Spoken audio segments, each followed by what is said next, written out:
الحمد لله رب العالمين الرحمن الرحيم مالك يوم الدين إياك نعبد وإياك نستعين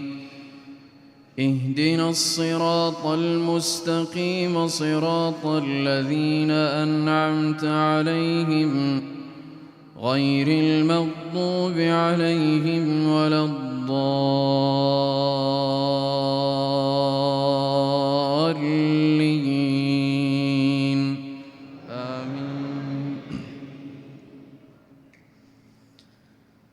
فلولا كانت قرية آمنت فنفعها إيمانها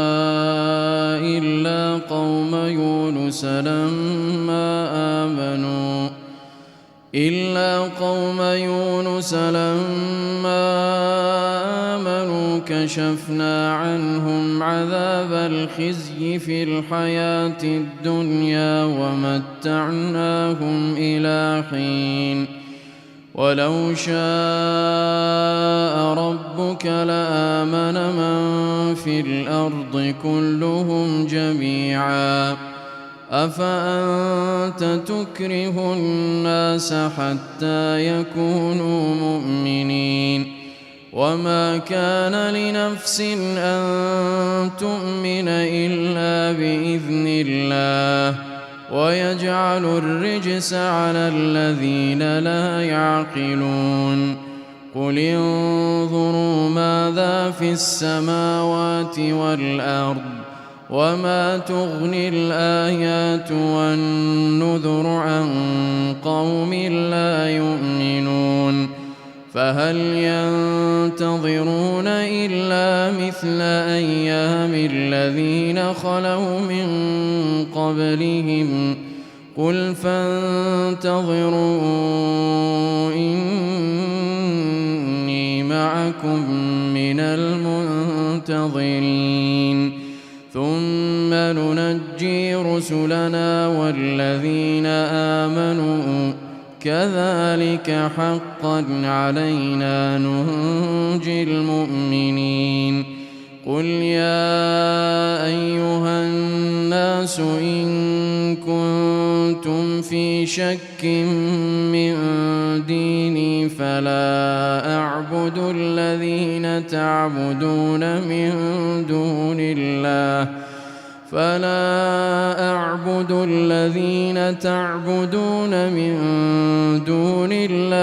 ولكن أعبد الله الذي يتوفاكم وأمرت أن أكون من المؤمنين وأن أقم وجهك للدين حنيفا ولا تكونن من المشركين. الله أكبر.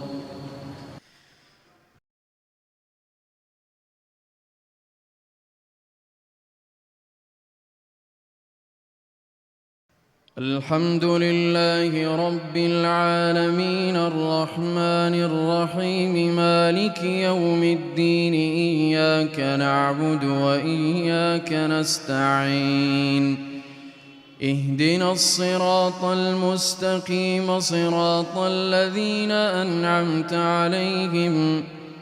غير المغضوب عليهم ولا الضالين آمين. ولا تدع من دون الله ما لا ينفعك ولا يضرك فإن فعلت فإنك إذا من الظالمين وإن يمسسك الله بضر فلا كاشف له إلا هو وإن يردك بخير فلا راد لفضله يصيب به من يشاء من عباده عباده وهو الغفور الرحيم قل يا أيها الناس قد جاءكم الحق من ربكم فمن اهتدى فإنما يهتدي لنفسه ومن ضل فإنما يضل عليها وما أنا عليكم بوكيل واتبع ما يوحى إليك واصبر حتى يحكم الله وهو خير الحاكمين.